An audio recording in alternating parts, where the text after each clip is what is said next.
à tous dans Café Presse. Les séries, vous les préférez françaises ou plutôt américaines en version originale sous-titrée? Quoi qu'il en soit, aujourd'hui, l'actualité saura ravir tous les amateurs de séries à rebondissement.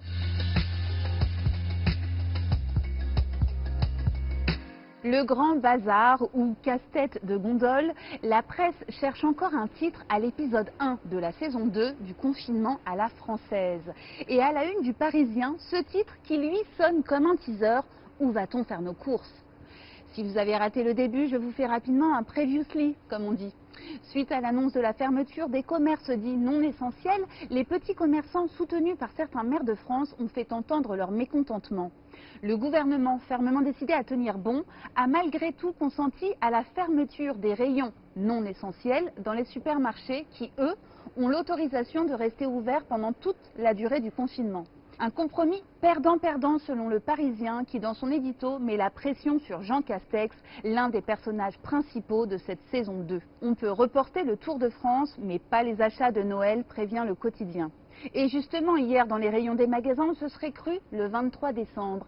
Si les Français s'étaient rués sur le papier toilette au printemps dernier, ils étaient nombreux ces dernières 24 heures à remplir leur chariot de jouets, tant que cela leur était encore possible. Maëva, vendeuse dans un hypermarché à Amiens, n'en revient pas. C'est de la folie. Nous réalisons de loin notre plus gros chiffre d'affaires depuis l'ouverture du rayon. Une cliente interrogée par le même journal expliquait avoir tenu à acheter les jouets en magasin plutôt que de les commander sur Internet. Et c'est bien ce que redoutent les commerçants, que ces mesures incitent les clients à faire leurs achats sur Amazon. Comme le rappelle le Figaro, le géant américain ne subit, lui, aucune restriction commerciale.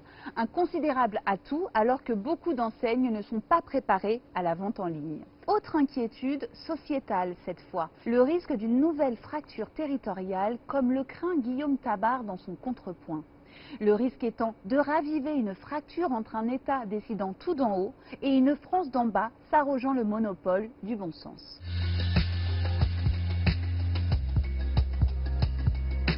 Si vous préférez les séries américaines à gros budget avec des armes, des larmes et beaucoup de testostérone, la presse vous propose le final du feuilleton qui a secoué l'Amérique ces dernières semaines, l'élection du 46e président des États-Unis.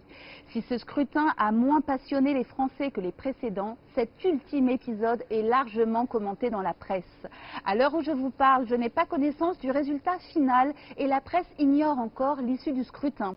La fin d'un cauchemar, s'interroge Libération, qui consacre un dossier spécial à l'événement. Le Figaro, de son côté, évoque un suspense américain et spécule sur différents scénarios possibles.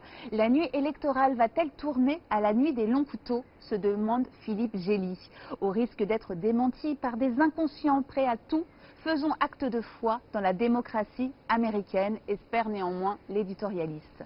Pour décider de la fin de l'épisode, le scénario est bien sûr entre les mains des électeurs, mais comme tous les 4 ans aux États-Unis, l'avenir du pays se jouera surtout dans les fameux swing states, cette quinzaine d'États où tout peut basculer. Alors, cet épisode sonnera-t-il pour Trump la fin de la saison ou la fin de la série? La réponse dans quelques minutes.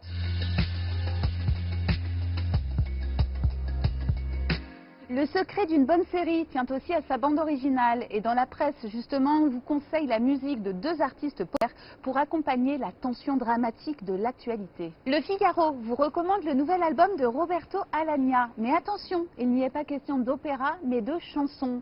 Intitulé Le Chanteur, ce disque propose des reprises de Piaf à Brel en passant par Prévert ou Cosma. Si ce registre peut surprendre, Raymond Dufaux, ancien directeur des chorégies d'Orange, rappelle qu'Alagna a toujours voulu être un grand chanteur populaire. Le Parisien de son côté vous invite à écouter l'album de Vianney, tout simplement parce qu'il fait du bien. Idéal pour les amateurs de happy end qui trouveront dans la douceur de la voix de l'artiste, mais aussi dans les cordes et les thèmes abordés, le réconfort nécessaire pour encaisser une actualité qui malheureusement dépasse un peu trop souvent la fiction. Je vous souhaite à tous une excellente journée et vous retrouve dès demain pour un nouvel épisode.